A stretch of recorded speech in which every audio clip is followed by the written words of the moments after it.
اعوذ باللہ من الشیطان الرجیم، بسم اللہ الرحمن الرحیم۔ الحمدللہ الذی ہدانا لہذا وما کنا لنہتدی لولا ان ہدانا اللہ، لقد جاءت رسل ربنا بالحق والصلاۃ والسلام علی سید الانبیاء والمرسلین وخاتم النبیین وآلہ الطیبین الطاہرین، لا سیما علی بقیۃ اللہ الاعظم، ارواحنا و ارواح العالمین لک الفدا۔ بسم اللہ الرحمن الرحیم، لا رتب ولا یابس الا فی کتاب مبین۔ ناظرین کرام، السلام علیکم ورحمۃ اللہ وبرکاتہ۔ آج ہماری 8ویں گفتگو ہے۔ 8ویں گفتگو کا مطلب آج ہم 8ویں پارے کے سلسلے میں گفتگو کریں گے۔ 8ویں پارے میں سورہ انعام کا جو کل آپ کی خدمت میں تفصیل بیان کی گئی ہے اس کا بقیہ حصہ ہے، اور سورہ اعراف کا ابتدائی حصہ یعنی سورہ اعراف کی ابتدائی 87 آیتیں 87 آیتیں اس سورہ کے اندر ہیں۔ سورہ انعام کا کچھ حصہ جو کل رہ گیا تھا اس پارے میں 8ویں پارے میں ہے، لہٰذا اس کا ذکر کرتے ہیں، اور اس کے بعد سورہ اعراف کا ابتدائی حصہ وہ آپ کی خدمت میں بیان کیا جائے گا۔ سورہ انعام کا جو بقیہ حصہ ہے اس کے اندر پیغمبر اکرم کو ایک تسلی دی گئی ہے، اور وہ معجزے کے سلسلے میں تسلی دی گئی ہے کہ میرے حبیب، یہ لوگ جو آپ سے بیجا مطالبات کر رہے ہیں معجزے کے، اگر مردہ بولے گا تو بھی یہ آپ کی بات نہیں مانیں گے۔ جب قرآن جیسا معجزہ دیکھ کر یہ آپ کی بات نہیں مان رہے ہیں تو اب آپ ان سے کہہ دیجئے کہ تم ہماری بات ماننے والے نہیں ہو۔ یہ پیغمبر اکرم کو تسلی دی گئی تھی کہ یہ نہیں مانیں گے۔ دوسری بات جو بہت اہم ہے وہ مشرکین کی حماقت ہے، جس کا ایک بات اور ایک حصہ یہاں ذکر کرنا واجب کے طور پر ہے۔ وہ 2 باتیں، اس میں سے دوسری بات جو بہت اہم ہے کہ یہ جو مشرک تھے نا، انہوں نے ایک کام کر رکھا تھا، پیغمبر اکرم نے اس کی مذمت کی کہ جب یہ جانور ذبح کرتے تھے تو اس کا 2 حصہ بناتے تھے، ایک اللہ کا حصہ اور ایک اپنا حصہ۔ اگر ان کا حصہ اللہ کے حصے میں تھوڑا سا مل جاتا تھا تو یہ برا مانتے تھے اور اسے الگ کر دیتے تھے، لیکن اگر اللہ کا حصہ ان کے حصے میں مل جاتا تھا تو اسے کوئی فرق نہیں۔ پروردگار عالم نے اس کی مذمت کی ہے، یعنی جو خدا کا حصہ ہے وہ تمہارے حصے میں ملنا نہیں چاہیے۔ آج ہمارے ہاں بھی کہیں کہیں یہ چیز ہو جاتی ہے کہ جو خدا کا حصہ ہے، جو رسول کا حصہ ہے، جو امام کا حصہ ہے وہ ہمارے حصے میں آ جاتا ہے اور ہمیں فرق ہی نہیں پڑتا ہے۔ آپ اس سورے کو پڑھیں گے، اس میں مذمت کی گئی ہے، کل مشرکین کی مذمت کی گئی تھی، کہیں ایسا نہ ہو کہ اس ضمن میں ہم بھی آ جائیں اور ہم بھی اسی میں وہی کام کریں جو کل کے مشرکین کر رہے تھے کہ خدا کا حصہ اور رسول کا حصہ اور امام کا حصہ ہمارے حصے میں مل گیا ہے، کوئی بات نہیں، ہمارا ادھر نہیں جانا چاہیے، منع کیا۔ دوسری جو بہت اہم بات ہے وہ یہ ہے کہ فخر کی بنا پر یا عزت کی بنا پر یہ لوگ اپنی بیٹیوں کو زندہ دفن کر دیتے تھے۔ سخت ترین عذاب ہے۔ آپ پڑھیں گے آیت نمبر، اس کی آیت بھی بتا دیتا ہوں، آپ پڑھ لیجئے گا، 136 136 آپ پڑھیے گا۔ بیٹیوں کو زندہ دفن کر دیتے تھے، سخت مذمت کی ہے قرآن نے، اور کہا ہے کہ یہ لوگ بیٹیوں کو زندہ دفن کر دیتے ہیں، سخت مذمت کی ہے بیٹیوں کو زندہ دفن کرنے والے۔ اس کے علاوہ اللہ نے، چونکہ یہ سورہ انعام ہے، 2 بڑی نعمتوں کا ذکر کیا ہے، جس میں کھیت اور چوپائے، یہ اللہ نے 2 نعمتیں جو بڑی اس میں ذکر کی گئی ہیں، وہ جو ہمارے پاس کھیت ہے جس سے دانے اگتے ہیں، جس سے اناج اگتا ہے، اور چوپائے۔ اب ان کی اہمیت کیا ہے وہ وقت نہیں ہے چونکہ آج زیادہ تفصیل میں جانا ہے تھوڑا سا۔ اس کے علاوہ جو بہت اہم گفتگو ہے، اسے یاد کر لیجئے گا، ذہن میں بٹھائیے گا، جب آپ اس سورے کا بقیہ حصہ یعنی آج 8واں پارہ آپ پڑھ رہے ہوں گے، جب آپ ترجمے میں جائیں گے تو آیت نمبر 151 سے آیت نمبر 153 یعنی آیت نمبر 151 سے آیت نمبر 153 میں اللہ نے وصیتیں 10 وصیت کی ہے، اپنے بندوں سے 10 وصیت کی ہے، 10 چیزوں کا مطالبہ کی ہے۔ آپ وصیت کے سلسلے میں جانتے ہیں کہ جس کے ذمہ وصیت ہوتی ہے پورا کرنا واجب ہوتا ہے۔ آیت نمبر 151 سے لے کر 153 تک میں 10 وصیتیں پروردگار عالم نے ہم سے کی ہے۔ ہم پر واجب ہے، لازم ہے، ہماری ذمہ داری ہے کہ ان وصیتوں کا ہم خیال کریں۔ سب سے پہلے اللہ کہہ رہا ہے کہ اللہ کے ساتھ یعنی میرے ساتھ کسی کو شریک مت کرنا، اللہ کے ساتھ کسی کو شریک مت کرنا، مشرک مت بننا۔ پہلی وصیت ہے کہ اللہ کے ساتھ کسی کو شریک مت کرنا۔ دوسرے، ماں باپ کے ساتھ اچھا سلوک کرنا، یہ خدا ہم سے مطالبہ کر رہا ہے وصیت کے طور پر۔ آیت نمبر 151 سے 153 تک، یہ 3 آیتوں میں 10 وصیتیں ہیں۔ سب سے پہلے کسی کو شریک مت بنانا، دوسرے اپنے ماں باپ کے ساتھ اچھا سلوک کرنا، اپنی اولاد کو قتل نہ کرنا، اپنی اولاد کو قتل نہ کرنا۔ قتل کے بہت سے ذرائع ہیں، ایسا نہیں ہے کہ جب پیدا ہو جائے اس کے بعد قتل۔ آج آپ دیکھ رہے ہیں، میں بہت کھل کے بات نہیں کر سکتا ہوں، بعض افراد ہیں جو پیدا ہونے سے پہلے ہی، اس دنیا میں آنے سے پہلے ہی اپنی اولاد کو قتل کر دیتے ہیں۔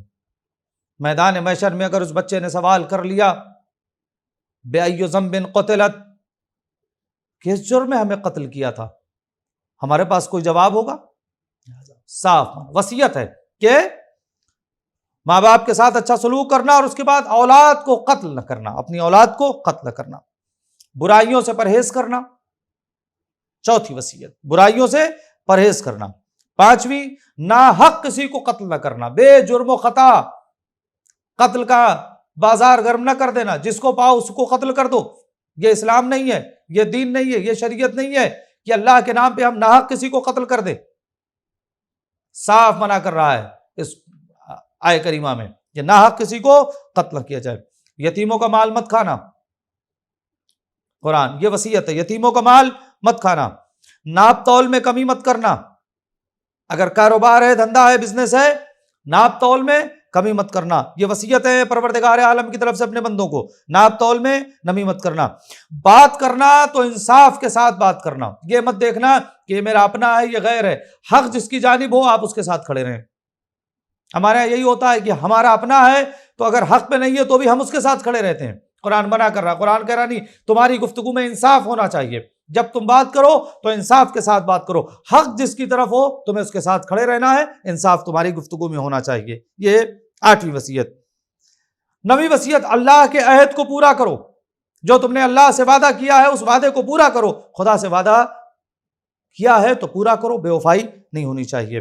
10ویں وصیت، صراط مستقیم کی اتباع کرو، صراط مستقیم جو تمہیں بتایا گیا ہے اس کی اتباع کرو۔ اگر آپ کو یاد ہو تو پہلے یا دوسرے دن میں آپ کی خدمت میں یہ بات عرض کیا تھا کہ صراط علی حق نمسکہ، علی کا راستہ حق ہے اور ہم اس سے متمسک ہیں۔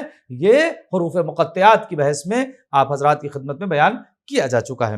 لہٰذا یہ 10 وصیتیں جو اس سورہ کی، سورہ انعام کی آیت نمبر 151 سے لے کر 153 تک میں ہے۔ اس کے علاوہ 2 آیتیں اور آپ کی خدمت میں پیش کرنا بہت ضروری ہیں۔ آیت نمبر 120 گناہ جیسے ظاہری ہوتے ہیں ویسے ہی باطنی ہوتے ہیں۔ تفصیل میں نہیں جانا ہے، بس آپ سمجھ لیں، جیسے گناہ ظاہری ہیں ویسے ہی باطنی ہے۔ یہ قرآن آیت نمبر 120۔ آیت نمبر 151 جس کو ذکر کرنا آج میں واجب سمجھتا ہوں، ہمارے معاشرے اور سوسائٹی میں اس وقت بہت یہ معاملہ ہو رہا ہے۔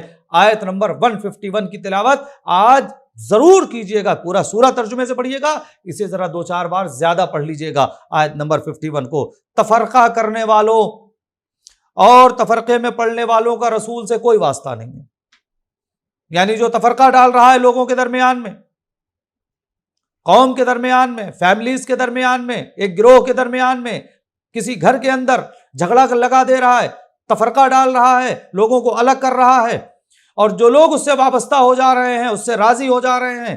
یہ قرآن آیت نمبر 159، پیغمبر اکرم کا ان لوگوں سے کوئی تعلق نہیں ہے، کوئی واسطہ نہیں ان کا پیغمبر اکرم سے۔ لہذا تفرقے سے پڑھیے گا۔ اس میں تفرقہ ایسے بھی ہوتا ہے، کبھی کبھی ہمارے پاس کوئی میسج آتا ہے، ہم اس میسج کے بارے میں کچھ نہیں جانتے ہیں، لیکن اس کو فارورڈ کرنا ہم ضروری سمجھتے ہیں، یا کسی کے خلاف کوئی بات آ گئی، کسی نے کوئی کسی کے خلاف مضمون لکھا، اور وہ ہم تک آ گیا تو 10 گروپ میں ہم بھی اسے پوسٹ کرتے ہیں، یہ تفرقہ ہے، یعنی یہ اس تفرقے سے، تفرقہ اس نے پھیلایا، ہم اس سے راضی ہیں۔ ہمیں ایسی چیزیں جس سے تفرقہ پیدا ہوتا ہو، جس سے ایک دوسرے کے اندر جدائی پیدا ہو رہی ہو، چاہے وہ معاشرے کے اندر ہو، سوسائٹی کے اندر ہو، قوم کے اندر ہو، یا کسی کی فیملی کے اندر ہو، ہمیں یہ کام نہیں کرنا ہے۔ پیغمبر اکرم کا ان لوگوں سے کوئی واسطہ نہیں ہوگا۔ یہ سورہ انعام کا بقیہ حصہ تھا۔ اب آئیے اس کے بعد اسی پارے کے اندر سورہ مبارک اعراف کی 87 آیتیں ہیں۔ سورہ مبارک اعراف کی 87 آیتیں اس پارے کے اندر ہیں۔ یہ سورہ مکی ہے اور بسم اللہ کے ساتھ 207 آیتیں اس کے اندر ہیں۔ اس سورے کے پڑھنے کے جو ثواب ہے اور جو فوائد ہیں وہ آپ کی خدمت میں بیان کیے جا رہے ہیں، اور اس کے بعد تھوڑی سی اس کی تفصیل بیان کی جائے گی، اور بقیہ تفصیل اس کی کچھ کل بھی بیان ہوگی۔ اس سورے کے فوائد، امام جعفر صادق علیہ السلام فرماتے ہیں کہ اگر کوئی شخص مہینے میں ایک بار اس سورے کی تلاوت کرتا ہے تو میدان محشر میں اسے کوئی خوف نہیں ہوگا، کوئی ڈر نہیں ہوگا، اطمینان سے رہے گا۔ ایک بار اگر تلاوت کرتا ہے، اگر ہر جمعے کو پڑھے تو ان لوگوں میں شمار ہوگا جن کا حساب نہیں ہوگا۔ ہر جمعے کو اگر کوئی سورے کی تلاوت کرتا ہے تو اس کا شمار ان لوگوں میں ہوگا جن کا کوئی حساب نہیں ہوگا، اور وہ بغیر حساب جنت میں داخل کیے جائیں گے۔ یہ وہ سورہ ہے، سورہ اعراف، جو میدان محشر میں اپنے پڑھنے والوں کے حق میں گواہی دے گا۔ یہ سورہ میدان محشر میں اپنے پڑھنے والوں کے حق میں گواہی دے گا۔